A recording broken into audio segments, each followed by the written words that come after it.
Ted looked at the number written on the paper, and his eyes grew large. This was way more money than he had made in a year, and this guy was offering it to him for... So, what do you want to pay me for, exactly? The man in the black suit stared at him hollowly, from behind his mirrored sunglasses.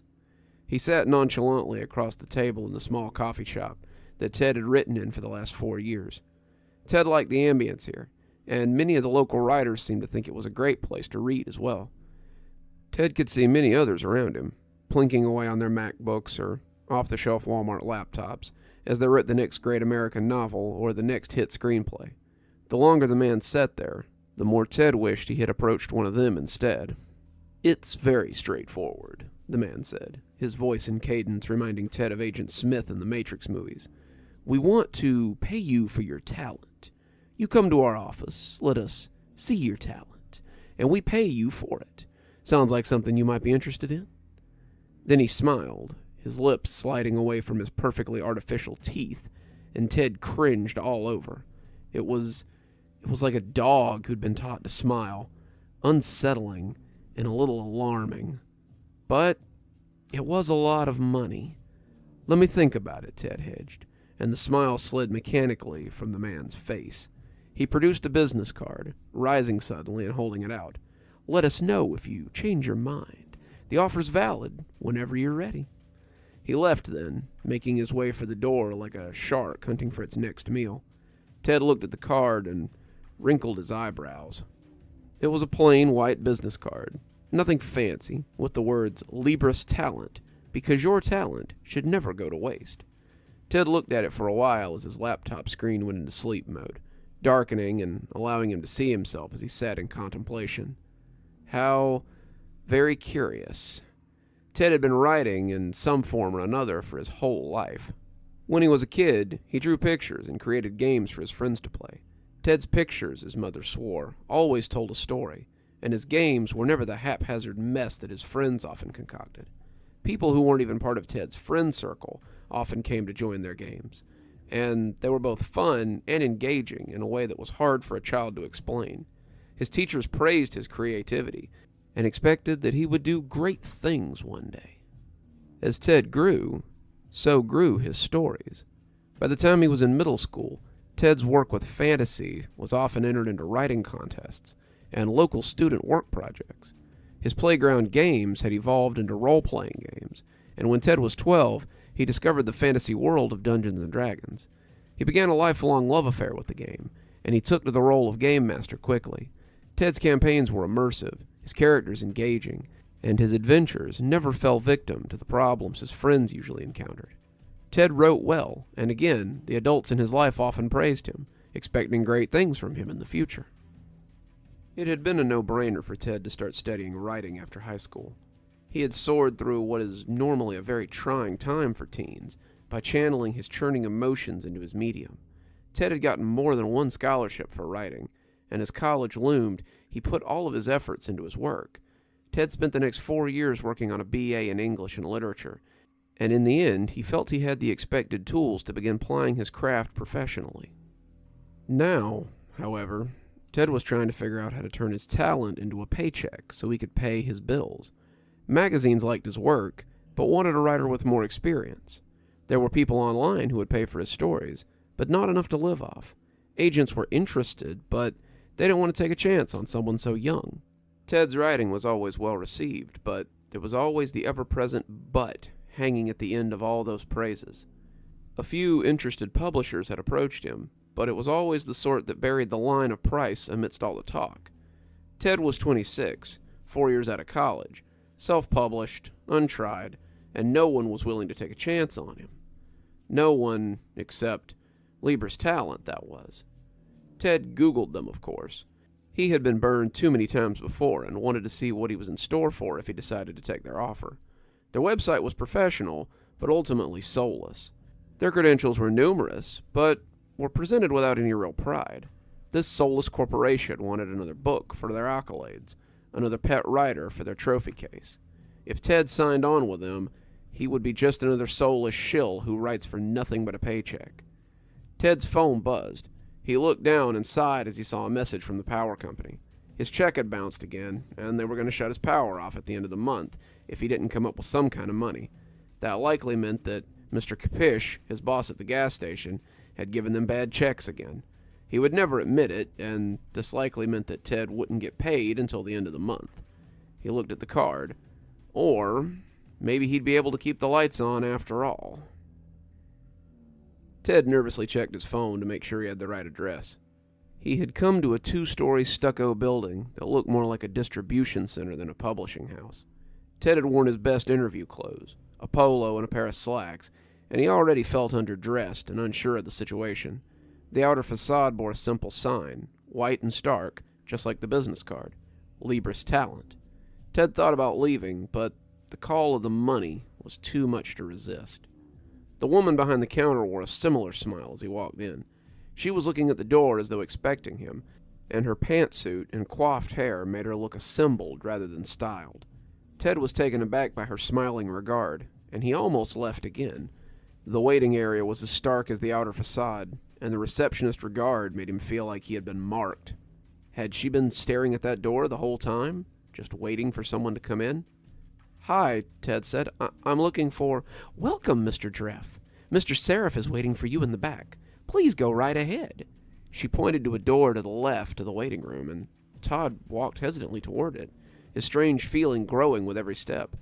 Behind the door was a long hallway of offices, names neatly stenciled on the doors. Mr. Sereph's door was the third in line. Ted knocked, and a voice from the other side invited him in.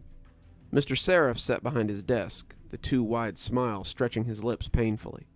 "Mr. Dreff, I'm so glad you decided to accept my generous offer." Ted sat across from the grinning man, feeling like Faust as he met with the devil. "Well, it was too good an offer to pass up, I guess," Ted said. "Why, yes. The money is a fine incentive, isn't it?" Ted shuffled in his seat, not liking the man's regard. "So, how does this work exactly?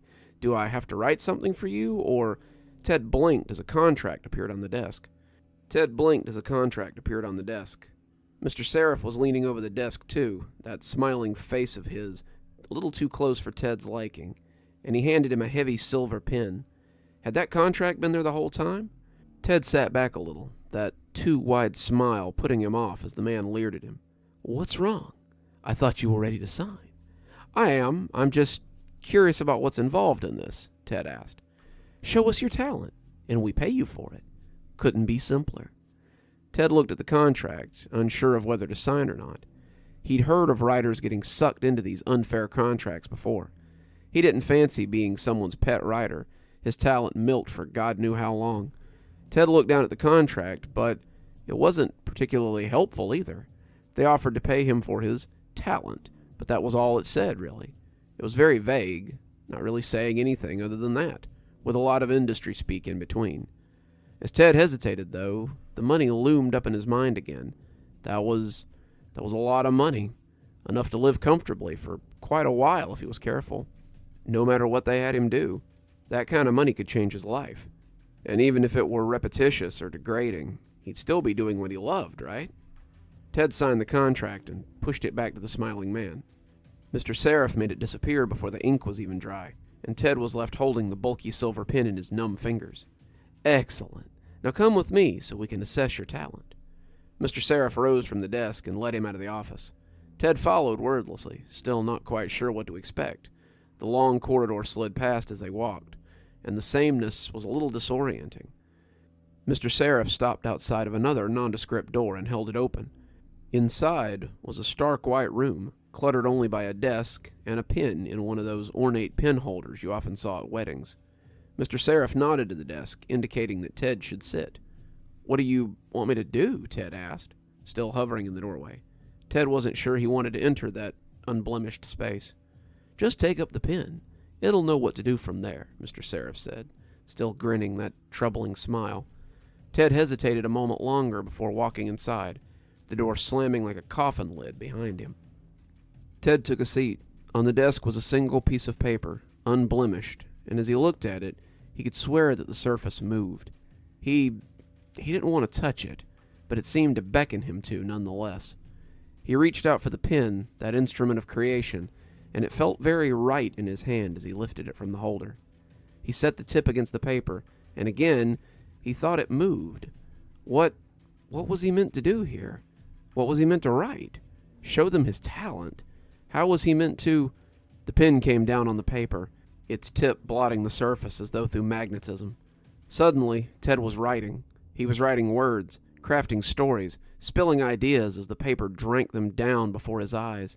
He spilled days, weeks, years' worth of stories onto the paper as he wrote. His hand cramped, his wrist ached, but still the merciless pen took his words. The paper drank greedily, swelling as he worked. Ted's vision swam as he felt his words dragged out of him, sucked from his body, and he felt certain that he must die. The paper swelled as he wrote, becoming sheets, a novel, a towering juggernaut of pages. The room began to fill with pages, pressing against the ceiling and bulging against the walls. Ted was powerless to stop his hands from writing, but soon the pages began to block out the light, and he wrote in a state of darkness.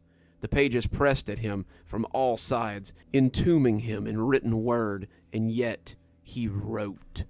When he finally passed out, it was a blessing.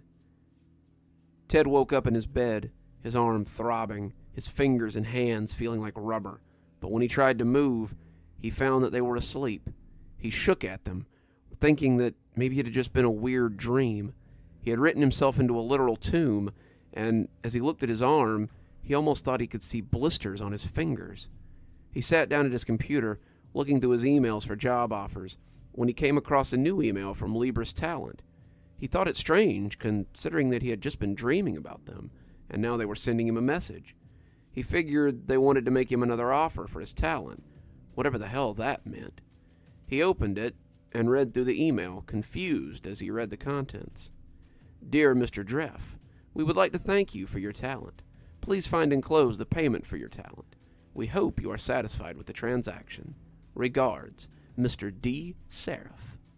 Ted read the email repeatedly before opening the app on his phone linked to his bank account. Ted's eyes went wide when he saw the amount in the account. He goggled at it in disbelief. It hadn't been a dream after all. He had sold his talent, he guessed. Ted grinned as he thought of the possibilities. Mr. Sereph had been right. This amount of money could indeed be life-changing. Ted sighed as he stepped back through the door to his apartment. He'd been on a 2-week vacation in the Bahamas, spent those 2 weeks in the lap of luxury, too, and still hadn't made a dent in the amount of money Mr. Sereph had put in his bank account. It was a sobering feeling, being able to do whatever you wanted, living life that few ever dreamed of. Now he was back, though, and he supposed it was time to get back to work. The money was nice, but it wouldn't last forever. The news feed on his computer pinged to let him know that one of his favorite authors had just released a new book. Ted opened the link and looked at the book, but he felt a strange surge of confusion as he read over the synopsis.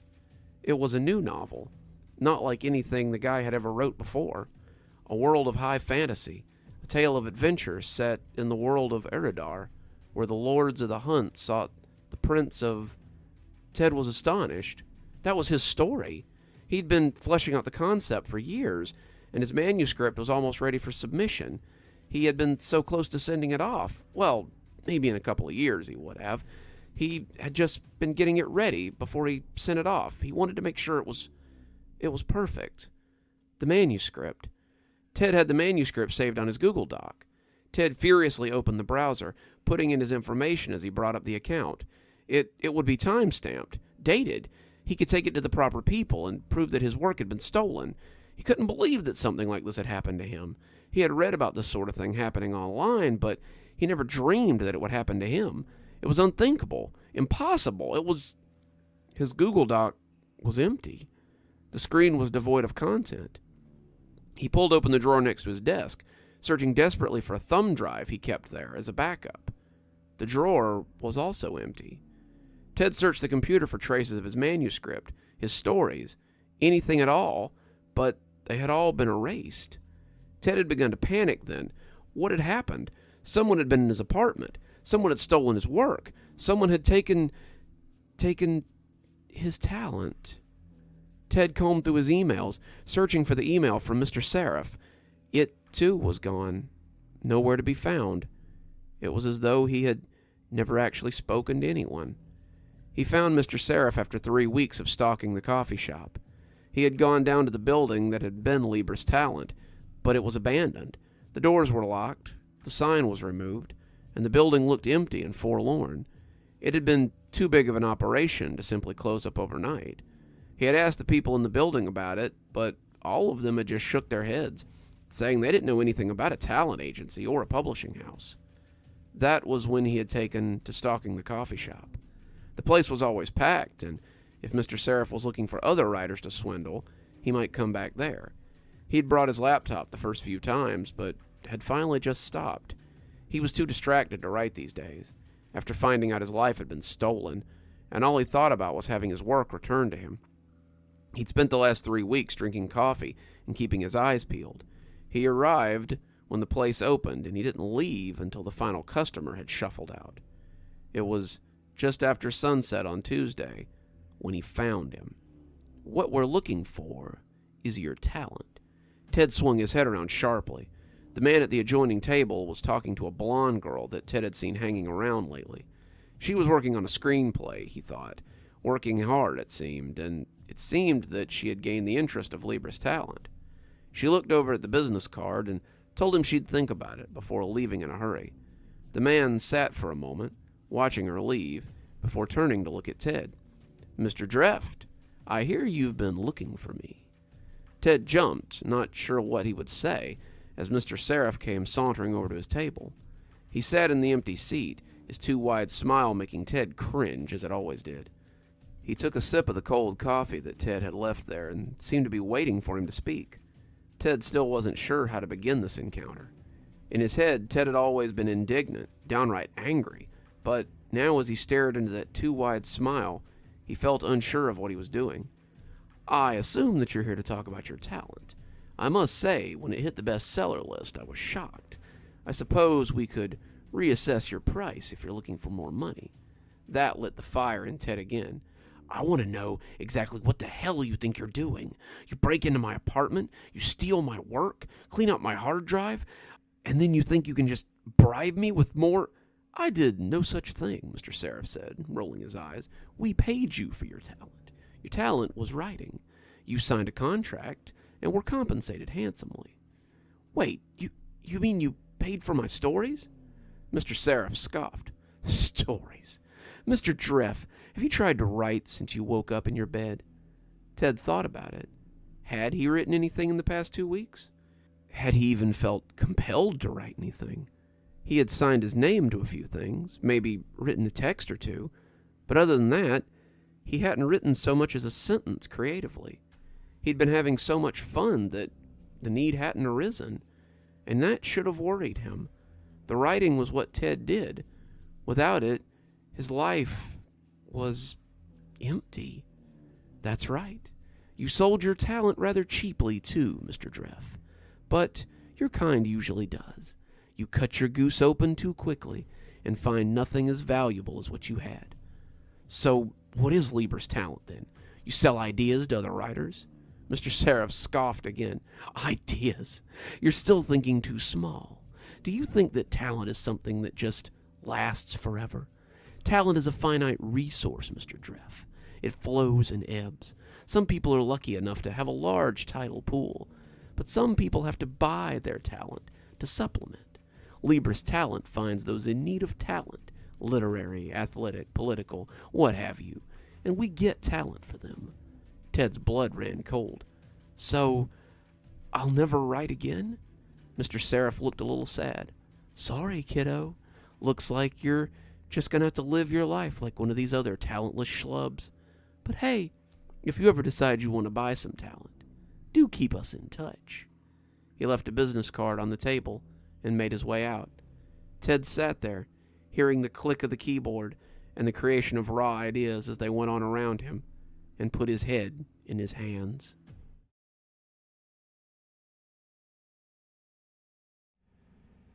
On your mark.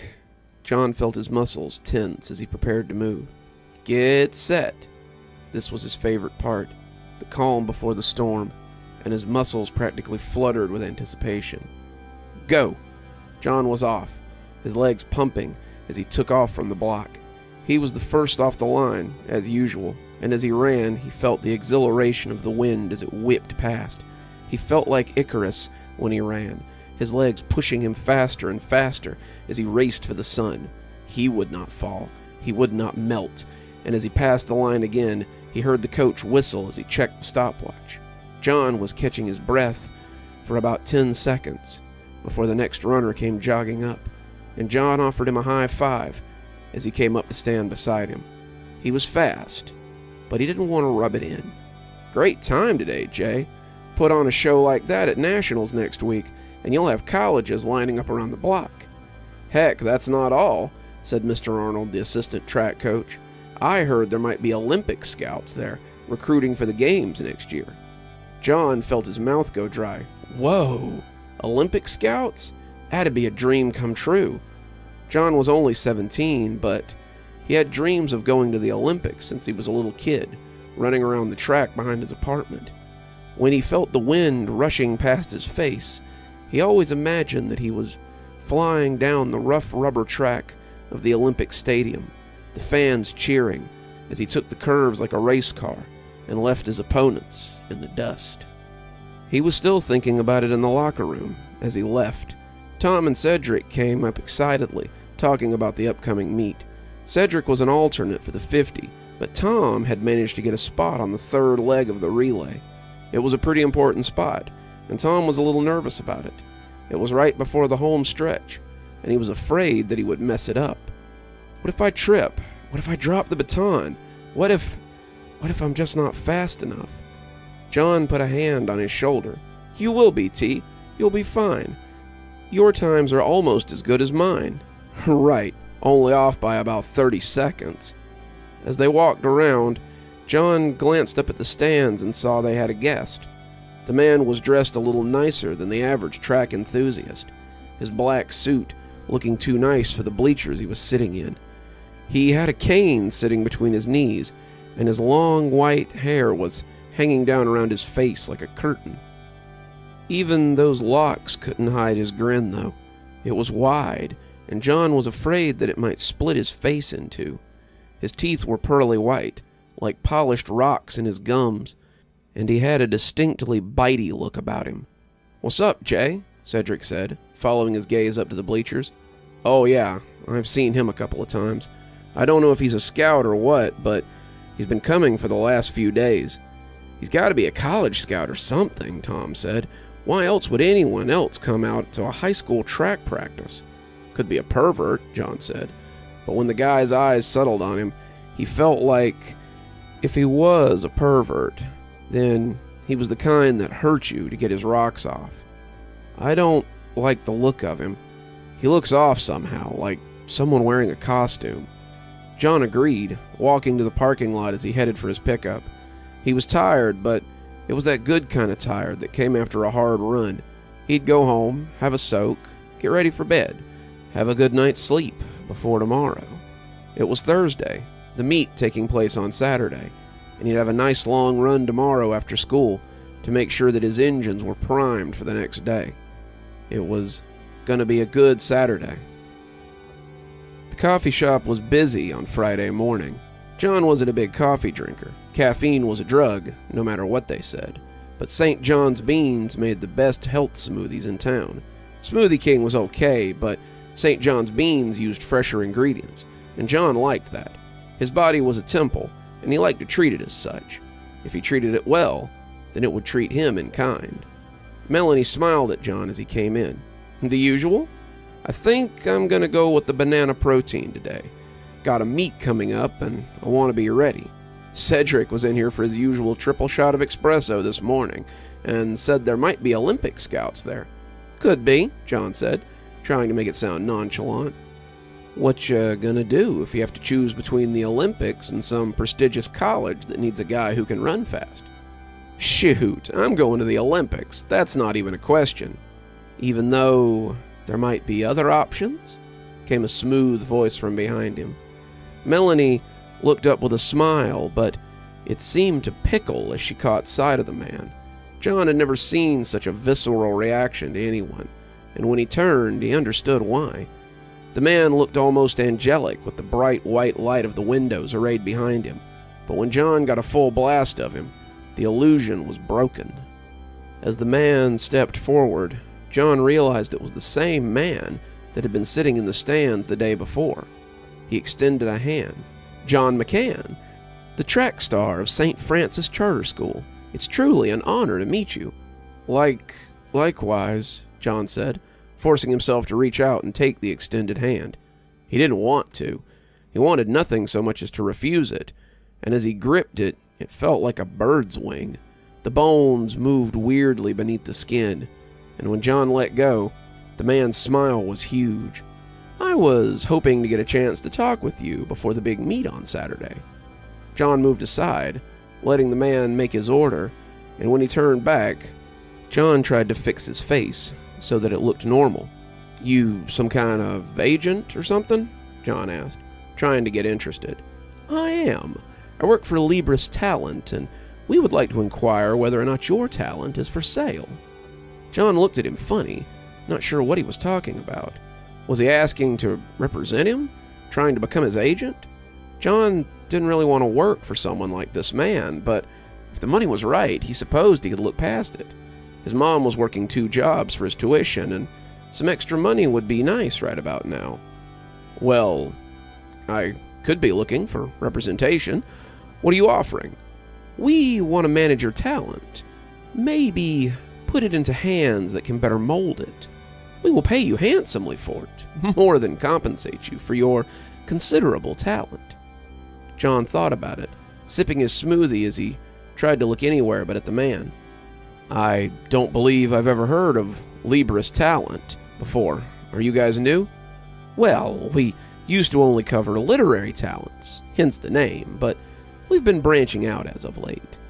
"Why just handle literary talent when we could offer talent of all sorts? Now, we can be the premier talent agency for all needs." "How much are we talking about as a sign-on?" John asked, still seeing dollar signs. The man pulled a piece of paper out of his coat pocket, scribbling something on it with a golf pencil, before sliding it across the table. John looked, his eyes getting big as he read the zeros. "It's very generous," the man said. "A little too generous," John said. "What exactly would you expect of me?" "We're buying your talent, John. That's all we expect of you, to show us. Meet me here if you're interested." He handed him an address that turned out to be the school track where he had run just that day. "We'll be waiting there at 8 p.m., with your check, of course." He got up then, leaving his drink on the counter, and John couldn't help but watch him go as he left the shop. "Usually people give their names when they make deals," he shot back. When the man turned back, John wished he had just let him go away, instead of getting the full attention of that shark-like grin. "Richard T. Sereph. Don't be late, my boy," he said, speaking his name as if it were a spell. "So the dude from the bleachers yesterday turns out to be from an agency?" Cedric asked as he came into the lunchroom at noon. "Mm-hmm," John said distractedly. The number the man had given him had been his worry stone all day, and he'd been distractedly rubbing at it. He couldn't focus, couldn't get his head around things, and as the day went on, he considered just going home. He wasn't going to get anything out of today's lessons, no matter how hard he tried, and he might as well go home and rest for tomorrow. Maybe, he reflected, it was tonight that he was resting for and not Saturday. But that was too much to think about. If his body was a temple, then there was a whirlwind inside it right now. "You gonna go?" asked Tom. "Dunno," John said, still distracted as he rubbed at the paper. He sat with his lunch tray and only then noticed that he hadn't put any food on it. Cedric laughed as he noticed too, but John found that he wasn't really feeling hungry. He didn't like this. He wasn't used to feeling this way. John had always been in control of his thoughts, of his body, and his sudden lack of control was more than a little upsetting. "I think I'm going to knock off early today," John said suddenly, getting up from the table as he took his empty tray to the bucket. Cedric and Tom followed behind him, asking what was wrong, but John told them that he was just feeling off. He wanted to go rest. He wanted to be fresh for tomorrow. He had a lot to think about and just needed to clear his head. They said they'd see him later, and When he went to the office, the lady winked at him as if it was all a big joke. "Sure, track star. Knock 'em dead tomorrow," she said, handing him a pass. John thanked her, walking to the lot as he drove through town to get back home. His mother's car was in the driveway, and that was surprising since he hadn't actually seen his mother since Monday night. When she wasn't working as a housekeeper at Rancho Bonita off the highway, then she was working as a waitress at the Starlight Diner. She worked 16 to 18 hours a day and crawled in late almost every night after he'd gone to bed. She did this because John's father had decided one day about 3 years ago to up and leave without a word. He left no note, told no one where he was going, and suddenly it was just the two of them. John offered to get a job, but his mother wouldn't hear of it. "You keep running, sweetie. You keep running all the way to college and the Olympics and wherever else your legs will take you. Do whatever it takes to make your dreams come true. And when you get there, remember the people that got you there." He came inside to find his mother slumped over on the couch, snoring softly as the TV played quietly. She'd gotten off early from her job at the hotel and seemed she'd been watching a little TV before her shift started at the diner. She had one shoe off, the other still up on the table, when her exhaustion had taken her. John took the old Afghan off the back of the couch and draped it over her before calling Henry at the diner and telling him his mother was feeling under the weather. "She's been working herself too hard and picked up a cold or something. She's running a fever, and I think it might be best if she took a day to recover." Henry sighed, but he understood.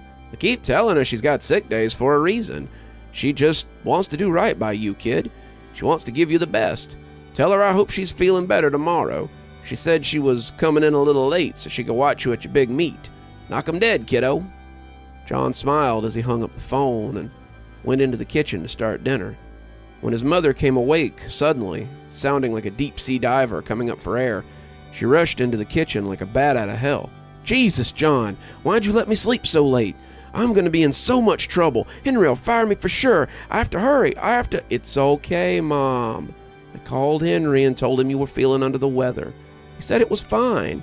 Said he would use one of your sick days to cover for it. You rest. You've earned a little time to recuperate."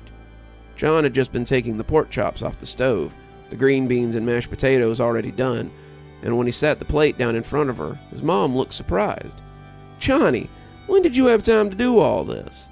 John turned away, not wanting to see the disappointment when he told her that he'd come home early. I just left school a little early today. I was having some trouble focusing and thought it might be best if I got my head right for tomorrow." He couldn't see the disappointment, but he could hear it when she spoke. "John, you have to take your studies more seriously. What if they don't let you compete tomorrow because you missed the test? Or..."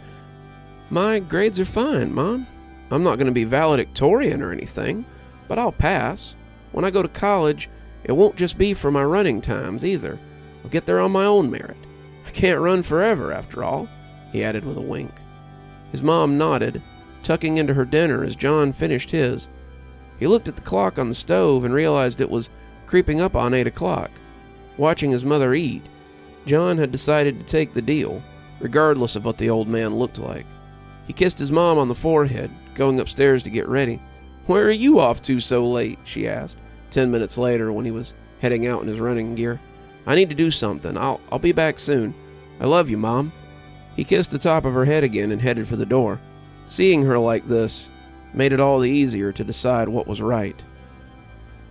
Mr. Sereph was waiting for him when he arrived, his smile back in place. "You came. I thought for certain you would." John nodded, the lights making him look even harsher in the hazy illumination. "Yeah, so what am I here for?" "Why, to run, of course. Running is your talent, and if we're to have it, then you must do it." John stepped back. "Run? Run where? You've seen me run already. What are you—" But when he looked back, there was a book in Mr. Sereth's hand. The book looked old, eldritch in its fragility, and the binding looked like it meant to bite, just as much as the owner. "Sign your name. Sign your name in the book, and all will be explained." John suddenly felt like the last thing he wanted to do was sign that book. The longer he watched, the more it seemed to breathe. The longer he looked, the more it seemed to hunger for him. He could see a pin in Mr. Sereth's other hand, and as he hesitated, he thought again about his mother's tired face. Didn't she deserve to be happy for a change? Didn't she deserve a rest? The pen was cold as he grabbed it, and the ink seemed to move across the paper as he signed his life away. He didn't know why he had thought of it that way, but he almost chuckled as he did. He could always quit if he didn't like the representation. "Now," Mr. Sereph said, "get out there and run." All at once, John found that he did want to run. His blood was up. The night air had filled him with a kind of secret strength he didn't know he had. He wanted to run. He wanted to fall on all fours and fly. He wanted to feel the wind rush past him as he reveled in the exaltation of the moment. He was a hunter. He was the prey, and he would run until he couldn't anymore. Suddenly he was on the track. His shoes were gone, and the blacktop felt strange beneath his bare feet. He got down into the starting position, listening for the imaginary pistol shot in his head, and as it sounded, he took off up the track. He couldn't see it, judging the track by the islands of light at a glance. He ran from one island to the next, his feet slapping at the rubber as fast as they would go. The wind whipped past him as he ran, his feet hitting the ground like pistons. He was running faster than he'd ever run. He was running faster than he had ever thought possible, and as he cleared the first lap, he truly felt like Icarus as he flew. He went round and round and round, once and twice and 3 times and 4 times, until his breath was coming out like a bellows in a lunatic factory. His legs began to burn, his veins throbbing as they pushed. His knees creaked like an old man's. His feet had stopped slapping and began to plop as they left wet streaks. His legs hurt, his skin cracking, and he ran on and on and on. His exhilaration was becoming confusion, and John became aware that he could not stop. His legs refused to stop pumping, his feet refused to stop working, and as he rounded the corner, he felt like he would go skipping across the hot top like a hockey puck at any minute. He was still flying, his legs running on autopilot, and when the veins burst in his calf, he limped on only a single time before running again.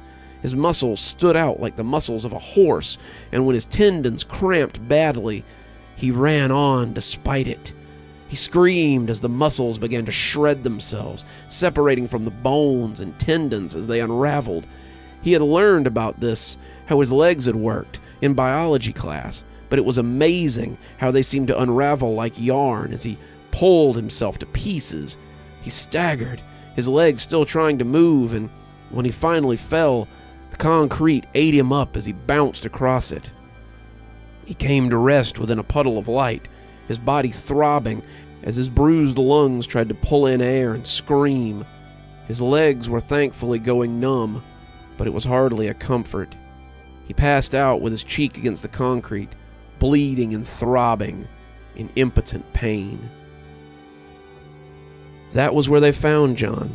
The volunteers had just arrived to begin setting up the meet when they found his broken form lying on the track. He was rushed to the hospital, but the damage was already done. It was a great tragedy, a blow to the town's sports program. John was hospitalized, his legs mostly pulp at this point. His tendons were shredded, his muscles frayed, and the prognosis was grim. He would likely never walk again, the doctors said, and they had to amputate one of his legs due to the damage it had suffered. No one could quite explain what had happened to him, or how he had gotten in such a state, but when the check arrived in the mailbox the next day, his mother was at a loss for words. It would cover his medical bills 100 times over, but the note in the envelope was what disturbed John the most. Libris Talent would like to thank you for your talent. We do hope your payment will help you in your time of need. Warmest regards, R.T. Sereph. P.S. Don't miss the Olympics next year. I'm sure someone will want to thank you at their medal ceremony.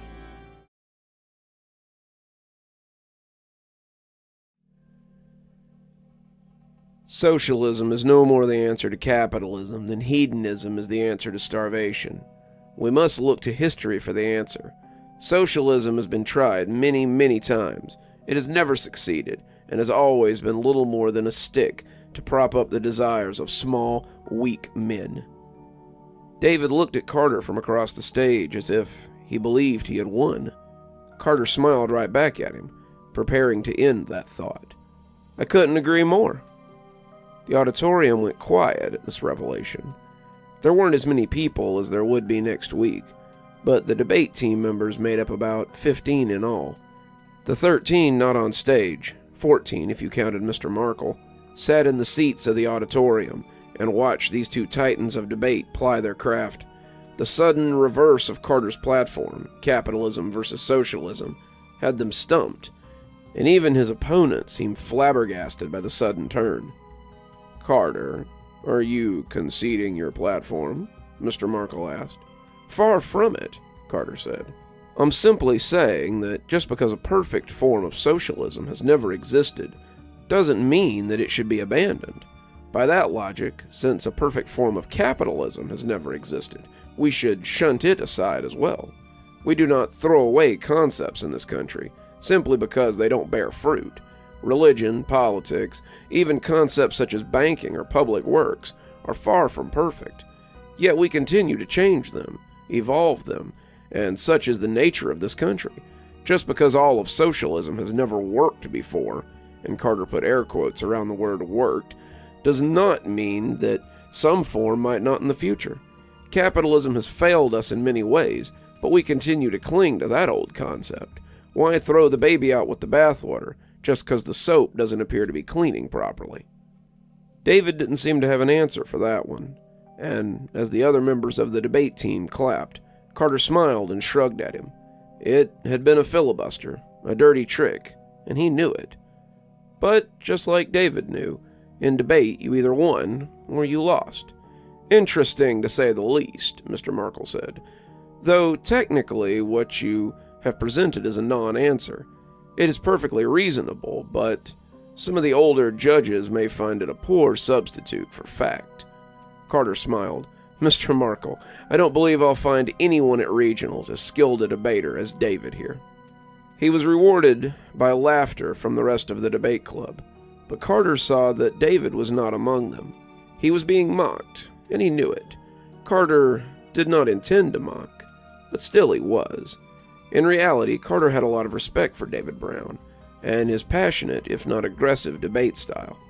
David had a lot of skill at debate. His problem was that he was also a hothead who could be put off by unorthodox answers or questionable gambits. Carter's answer had technically been a cheat, but David's lack of rebuttal would have been enough to net him a victory. Well, Mr. Markle said, I'd say you two are both definitely in the semifinals as our best debaters. We'll see which one of you will progress to the finals after next week's debate with West Central. Until then, study your prompts and prepare for anything. Judges at the semi-final level have been known to use material not present ahead of time, so I advise you to cast your net wide on a multitude of topics. There was some light rumbling as they all grabbed backpacks and book bags and made their way towards the exit to the auditorium. Carter collected up his notes, but when the shadow of David Brown fell over him, he'd been expecting it. He smiled up at him placidly. David was a sore loser, always had been, and ever since he decided that Carter was his rival in the 10th grade, he had taken every loss very personally. That was a dirty trick, and you know it. Mr. Markle might let crap like that fly in his debate club, but the judges at regionals will. David, unlike you, I've been to regionals before. I was chosen last year to go to regionals, while you sat on the bench and watched. I've been pulling crap like that since I started debating in the 7th grade. I'm fully aware of what I can and cannot get away with in this competition, so why not hit the books a little more instead of lobbing insults at your betters? David turned red as a tomato, but instead of swinging one of those impotently balled fists at Carter, he turned and stormed out of the auditorium. Carter slid his notes into his pocket. He had won his second debate that day, it seemed. The usual Carter? Carter smiled at the pretty barista as she reached for a new cup. He'd been coming to Jelly Beans for most of his high school life, and Michelle was part of the reason. She was a little older than him, maybe 19 or 20, but she seemed to remember all her customers and often acted as a coffee-scented therapist for her regulars. "Of course," he said, giving her his winning smile. "I'm celebrating a little, so why not make it a large today?" She laughed as she put the small cup away and got out a bigger one. "Oh, what's the occasion?" "Unrequited dreams, I'm afraid," he said, staring at the counter. "That bad, huh?" she said, adding espresso. "My mom called me after debate club and told me there was a letter from Dartmouth waiting for me on the counter." "Hey, that's good news." "It would be, but no matter what the news, I'll have to refuse them." "And why is that?" Carter turned to look at the speaker, who had rudely barged into his conversation with Michelle, and instantly regretted it. The man was somewhere between 40 and 60, and appeared artlessly handsome in that way that middle-aged men sometimes do. He wore a suit, the cut making Carter think it was tailored and not off the rack, and he could have been a businessman or some kind of stockbroker. But when he smiled at Carter, he felt a cold chill run through him. The smile was too big, taking in most of his mouth, and made Carter think of sharks hunting fish. "Well, not that it's any of your business, but I don't really have the money for college." Michelle set the drink down in front of him, and when their eyes met, he could see that she was pretty put off by this guy. She seemed to be trying to warn him, but also didn't want to insult a customer. Whatever instinct had sent fingers of cold up Carter's spine had apparently affected her as well, and now she was simply hoping this hyena would leave her den without tearing her to shreds. "And why is that?" the man asked, taking a sip of coffee as he put his full attention on the boy.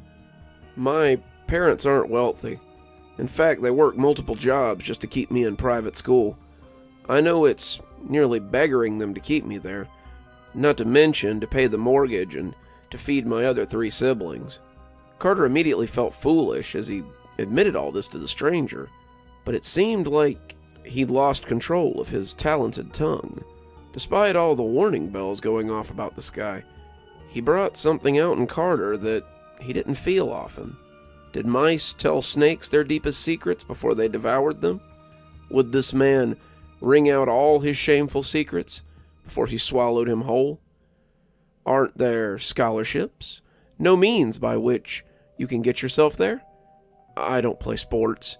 My grades are above average, but nothing that would net me more than a basic scholarship. Debate is really all I have, and unless I can go to state, I don't really have much of a chance to pursue it in college." "What if there was another way?" said the man with the hard-to-look-at face. Carter raised an eyebrow. "Look, sir, I don't know what you're about, but if you're suggesting something improper, far from it, lad. I represent a group of individuals who are interested in talent.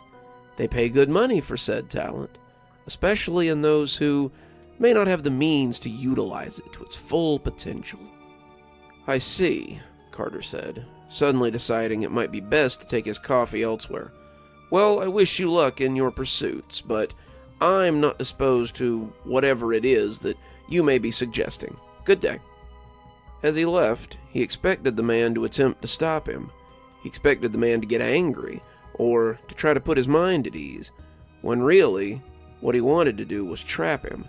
He had heard of people like this before, those who came to those in need and tricked them into deals they weren't quite prepared for. This man was likely some sort of purveyor of predatory loans, and Carter had no desire to be in debt to anyone for the rest of his life. He was an intelligent young man, gifted with a silver tongue, and he meant to keep his talent out of the hands of those who might misuse it. Instead, the man only shrugged. "Suit yourself, young man, but I'll be here if you change your mind." Carter did not believe he would be changing his mind on the matter, but youth is often trapped by its folly. Carter was sitting on the commons the next day when David Brown approached him with his group of hangers-on. David, as he had said many times, did not have friends. What he had was a group of admirers and lackeys, people who would have evaporated like smoke if his father had not been rich and David not been popular. Carter had few friends, but at least he knew they were not the simpering followers that David had. "Preparing for your next dirty trick?" David asked heartily, earning him some chuckles from his minions. "Just imagining your dumbfounded face when your father's money doesn't earn you a spot in the debate finals, David." David began to turn red, the anger always so close to the surface with this one.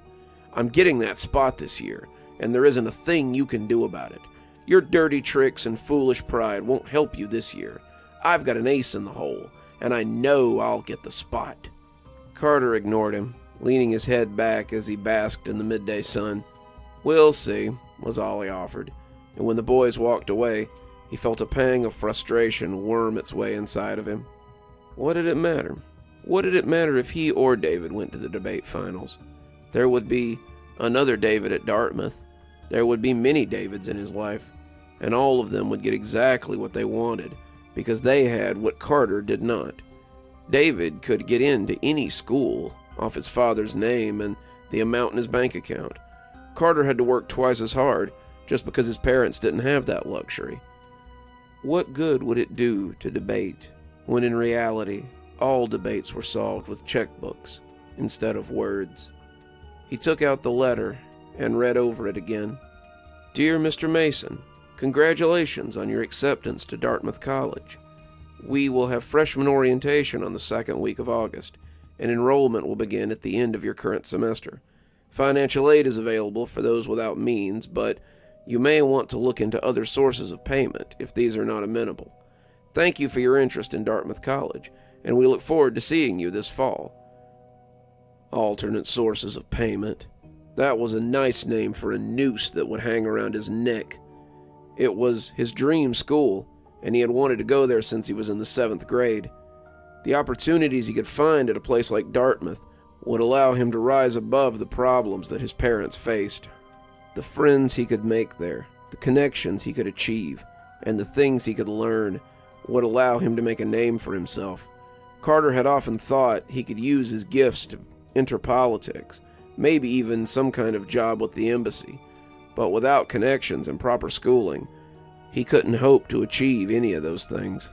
Politics was likely already closed to someone without means, but there were ways that he could work himself into such a position.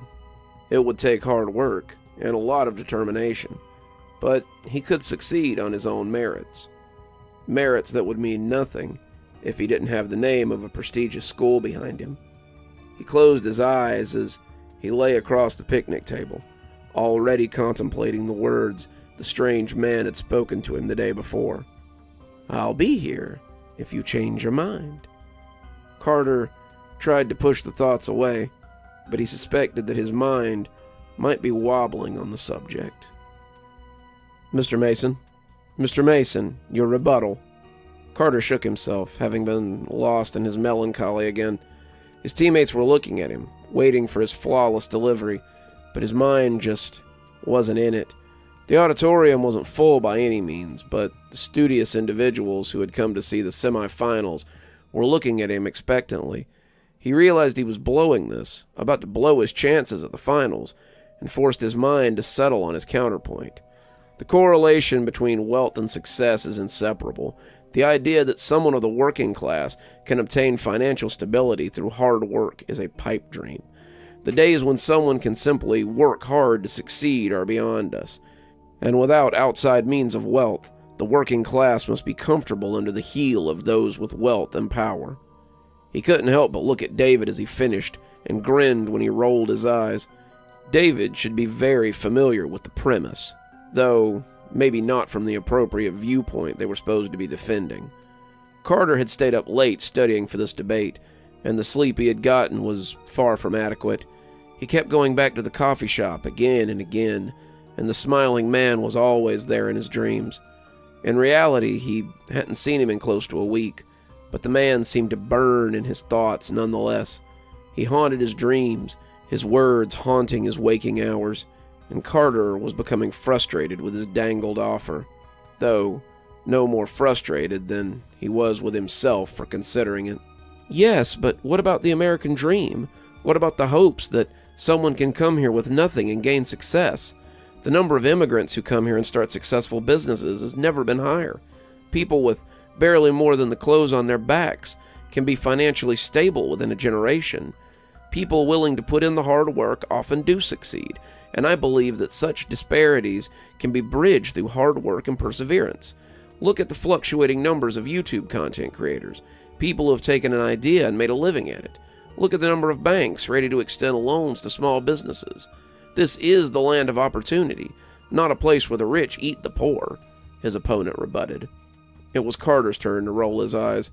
West Central must surely be hurting for debaters if they let this girl get to the semifinals. Mr. Mason, your rebuttal? Why bother? Carter asked, and he could hear Mr. Merkel suck his teeth from the front row. My opponent clearly can't hear me from her mountain of idealism. Indeed, immigrants are no longer stoned when they come off the boat, but the argument was for the disparagement between the wealthy and the middle class, not the means to gain upward mobility. To say that a man who owns a restaurant or starts a YouTube channel is as comfortable as a man whose father's father bought oil stock is ridiculous. The opportunities held by the rich are as numerous as they are unknowable. You can look no further than the antics of our latest president, or Jeffrey Epstein. We live in a society where the rich do indeed eat the poor. They simply take small bites so we don't feel it as much. They whittle away at our time and our labors, and we are left with the scraps. To believe anything else is fantasy. The crowd clapped, but Mr. Merkel was shaking his head. Carter had pulled it out of the fire, but he was starting to lose some of his touch. We're driving up this weekend. Dad's got some golf buddies in New Hampshire, and he wants to visit the country club while he's up there. Carter had been changing out of his gym clothes when he heard David talking loudly with a few of his friends. It had been a few days since the debate semifinals, and Carter hadn't been sleeping any better. They were getting their towels ready to shower, something he had done as quickly as he could, and talking about weekend plans as Carter slid back into his regular clothes. Carter's weekend plans mostly revolved around studying for the debate finals, but he felt pretty secure in his position as lead debater. His ears had pricked up when David said New Hampshire, though, and he leaned in a bit as he eavesdropped.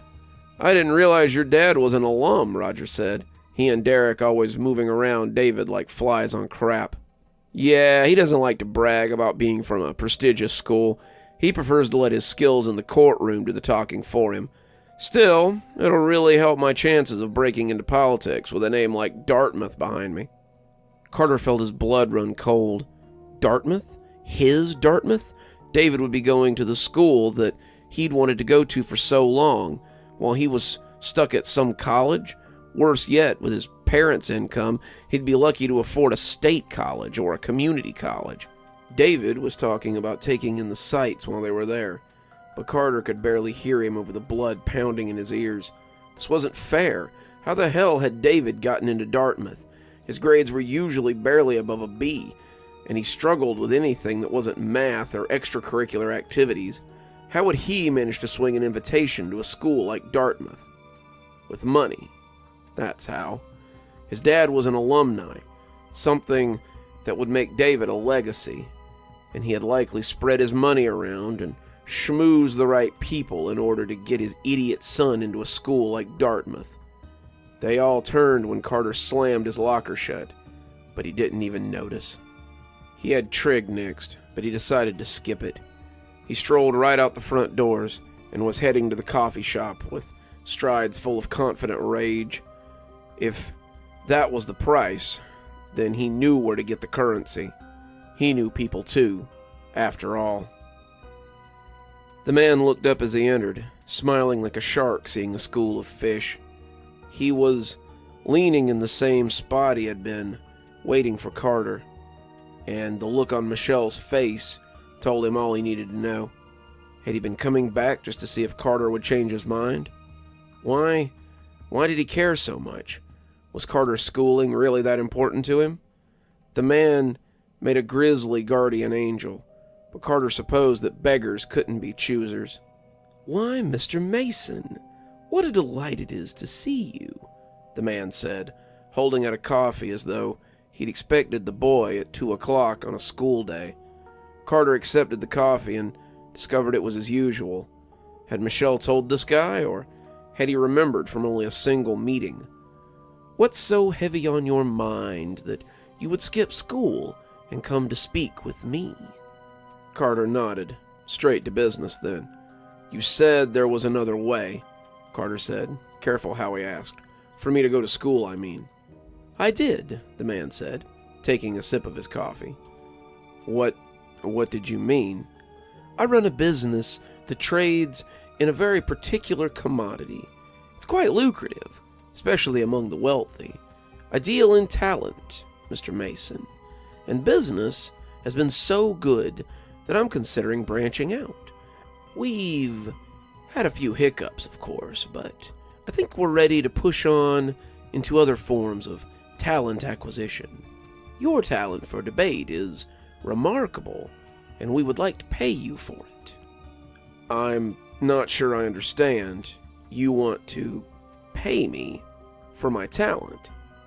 "In the form of a scholarship. For your talent, we will give you a full ride to the school of your dreams. Think about it. A way to attend the school you've always wanted to, without having to place yourself in financial hardships. In 30 years, your own children could be attending as legacies when you use your connections to move mountains." Carter was thinking about it. It all seemed a little too good to be true. They wanted his talent, but what did that mean? They wanted him to speak on their behalf? They wanted him to use his debate skill for their company? Carter had heard of dodgy contracts, even seen a few, but this one seemed to benefit him more than was comfortable.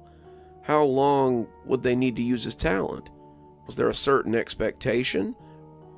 "All your questions and concerns are very normal, but I can assure you there are no hidden barbs. I've been paying people for their talent for a very long time, and I want to add yours to my growing collection. If you agree, then let's shake on it. Seal the deal, as it were." And with that, he extended a hand. Carter looked at the hand, but he didn't dare shake it.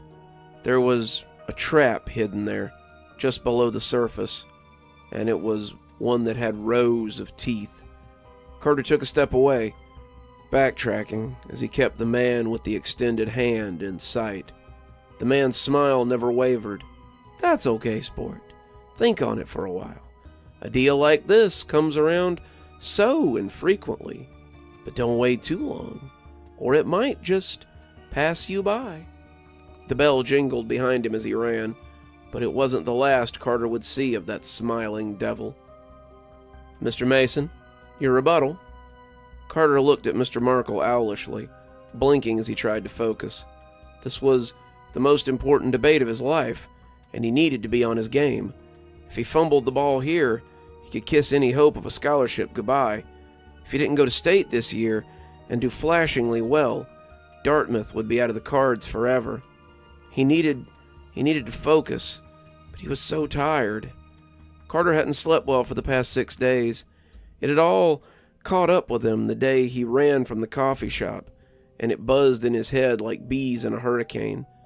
The acceptance letter, the debate, David, Dartmouth, the smiling man's offer, the whole of his life, and the needle that it balanced on.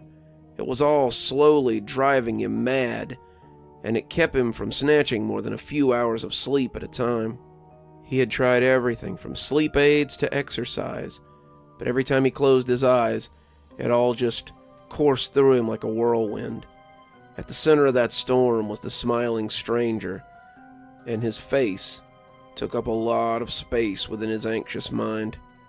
As he stood there trying to come up with a response for medieval economics versus Depression-era economics, all he could hear was the wind whistling inside his skull. David grinned triumphantly, and with good reason. He had gotten the upper hand in the last 3 debates, and Carter knew it. Depression-era economics were sounder than medieval economics because they had more to do with a banking system that was less corrupt than banks in debt to the crown and church. allowed to flower in a freer market, they had less constraints placed on them and were more fruitful than a market under the heel of a monarch. Ah, yes, because a freer market really helped them when it came to the crash. The medieval market was also unpredictable, but I feel that the presence of a monarch often strengthened the economy through war and expansion, something a free market does not often benefit from. Check your facts, Davy. War is good for an economy built on industry, something the medieval market was not always known for. Everything from farmers to tailors benefit when a nation goes to war, while only the monarchs truly benefit from a war and a monarchy. I'll give you that, but the turbulent nature of the medieval environment gave the peasants more chances to thrive, whereas the so-called free market took advantage of the working class in ways that kept them poor and easily exploited. Carter had the argument, but it was like trying to grab something with a slippery hand. He would take hold of it, only for it to slide through his fingers as he tried to catch it. It would slip again and leave him stuttering. He had managed to take hold of something when the little bell rang on Mr. Merkel's desk, and he called time. "Boys, would you mind staying over?" he asked, as the others grabbed their bags and departed. Carter stood in a moody cloud, as David shone resplendently. "Carter, you're a skilled debater, but you've been slipping lately. Your arguments are sound, but we need someone whose mind isn't going to slip at the wrong time. I'm recommending David to be our representative this year, but I would like the two of you to help craft his arguments. Perhaps, without the fear of limits hanging overhead, you can accomplish something grand together." It all sounded like so much needless blah blah, and Carter nodded as he packed his things away. He was angry and embarrassed, and when he strode silently from the hall, he could feel David watching him go in all his smugness. He had won, he had bested his enemy, and now he had achieved what he always wanted. He had a clear playing field, and Carter would be resigned to mediocrity for all time. Well, maybe not, Carter thought. As his feet took him inexorably towards the coffee shop, he could already see the man as he sat by the window. He watched Carter approach, smiling in unknowing glee, and when Carter came through the door and approached him, he tried to look surprised to see him. The illusion wasn't there, however, and he just looked like a cat who spied a fat rat for his supper. "Deal," Carter said, extending his hand before he could think better of it. "Deal?" the man said, cocking his head as though he wasn't sure what he was agreeing to. "I wish to make your deal.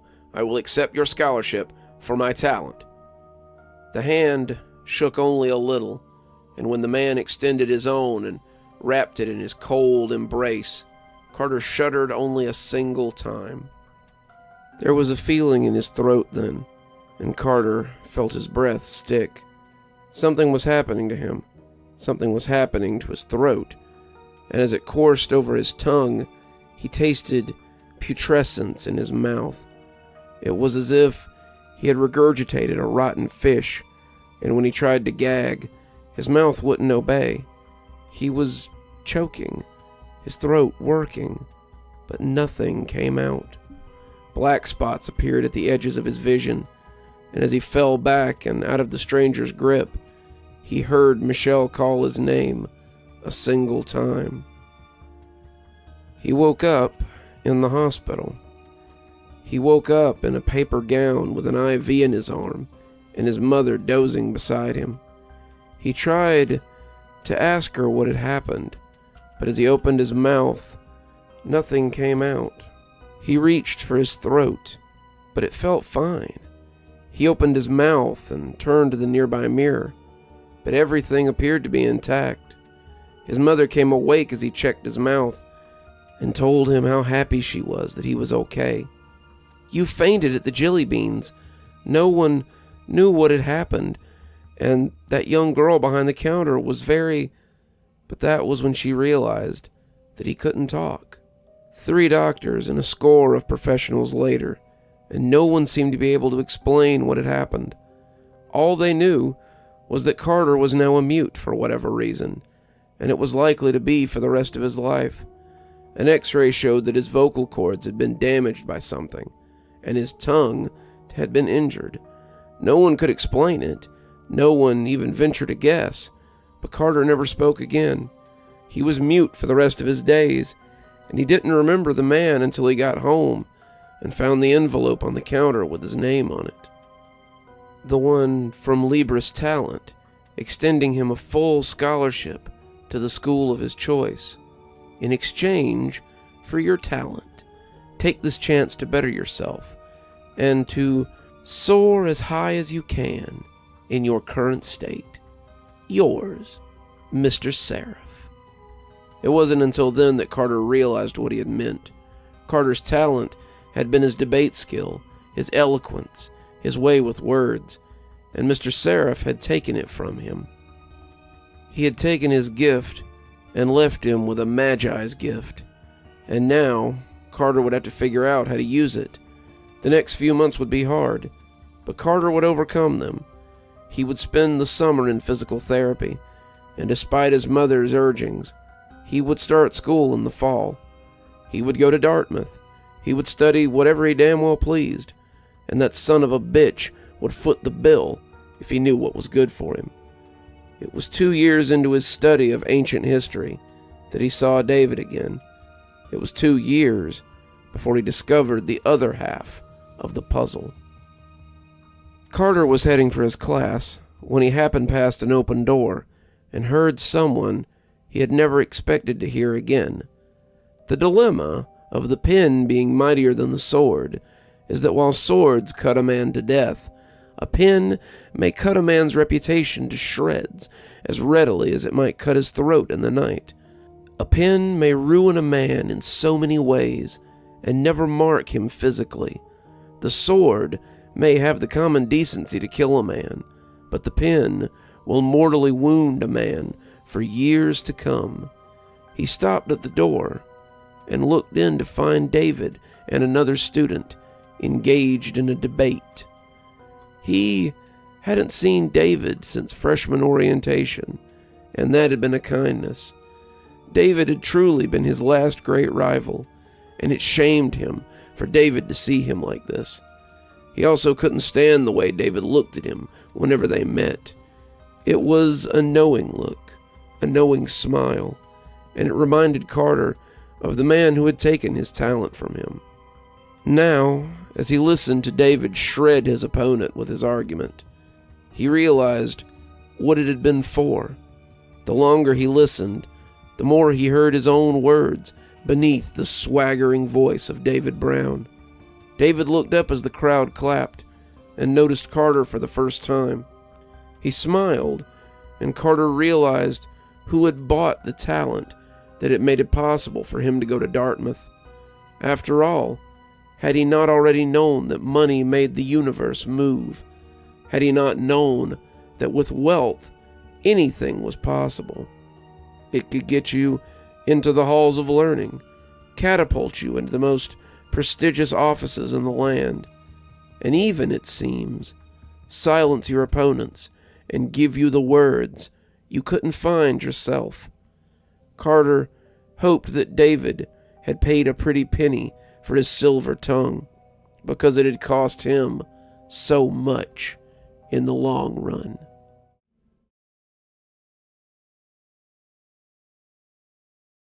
Titus hovered over his laptop as he tried to find the words. He'd been at a standstill for weeks, and he needed to get it finished so he could... What exactly? So he could send it in and receive his latest rejection letter? He'd been writing for years. After he'd been laid off thanks to the pandemic, he'd written twice as much as he usually did. All it ever seemed to net him, though, was rejection. His wife was being patient about it, but as the bills racked up and the money coming in barely fed their family, he could tell that his joblessness was getting to her. Everything would be better if he could just get his hands on some money. If he could just finish this book, he knew it would get his life back on track.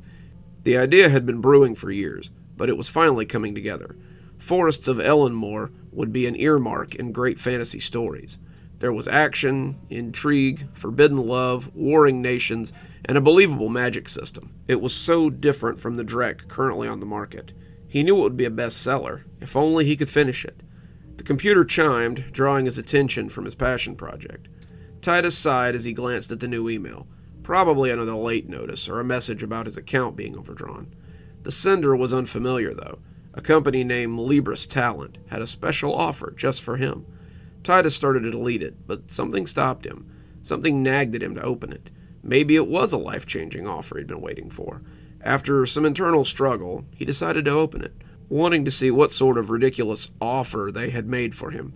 He thought it was probably a sales pitch for a magazine subscription, knowing his luck, and prepared to be underwhelmed. As Titus read, though, he felt his eyebrows go up. This was a little more than a magazine subscription. Dear Mr. Harrow, we at Libris Talent have been following your recent hardships with great interest. We understand that times are hard just now, and we'd like to reach out a helping hand to struggling writers like yourself. We want to extend the chance to sell your talent to Libris Talent. We pay top dollar for talented individuals, and we would love to add your talent to our company's ever-growing pool. We look forward to your visit. See you soon, Mr. P. Sereph. There was a phone number at the bottom of the email, along with an address for Libris Talent. Titus looked at it for a moment, rereading the email, before closing it and starting his story again. Just as he'd thought, it was some sort of scam company trying to take advantage of people in the current climate. Titus started writing again, erasing more than he kept, but he found himself coming back to that email again and again. What sort of talent were they looking for? Were they offering work? Were they looking to represent him, maybe? The more he thought about it, the more intrigued he became. He could use the money, and if he didn't like what they had to say, he could always refuse. Titus reopened the email, and after Googling the address, he closed his laptop. The sooner he talked to them, the sooner he could get back to work. The address had not led him to a rundown strip mall, as he suspected it would, but to an elegant office building. It was clean, well-maintained, with a large sign over the door declaring it to be Libris Talent. This place looked more like a law firm than a fly-by-night operation, and Titus rechecked the address to make sure he had entered it correctly. Once he was sure that he had the right place, Titus stepped inside and was welcomed by a deep chime overhead. He was suddenly overcome with a strange sense of vertigo as he entered the lobby and grabbed the doorframe to steady himself. The starkness of the room shocked him at first glance, and the walls had a strange sort of depth to them that seemed bottomless. It hurt his head to look at them for too long, so he turned his focus on the rest of the room. There were no chairs, though, no love seats to mar the illusion, only a reception desk with a smiling woman manning it. Her smile was a trifle unsettling. Titus became worried that it might extend all the way back and slice the top of her head off just above the ears. Greetings, Mr. Harrow. Go right ahead. Mr. Sereph's been expecting you, she said, pointing to a door behind the desk. Titus was suddenly hesitant. How did you know who I was? We've been expecting you, she said, still flashing that brilliantly unsettling grin. Go ahead, sir. It's no good keeping Mr. Sereph waiting. Titus wanted to question her further about the mysterious Mr. Sereph, but felt it might be safer to just do as she said. She had turned that smile away from him, returning to her work, and he was left with no option but to proceed or leave. He walked into the hallway lined with identical white doors that bore little name plaques. The hallway seemed to go on much farther than the outside of the building would have led him to believe, and Titus wondered if it were some sort of illusion. As he walked, he thought he could hear strange sounds coming from behind some of the doors, but it made him feel uncomfortable to linger outside for too long. He walked until he found Mr. Sereph's door and knocked. He was invited into an office as stark as the lobby. Mr. Sereph, it seemed, was a minimalist, and his office contained a desk, 2 chairs, and a black book with a handsome silver pen sitting inside of a holder.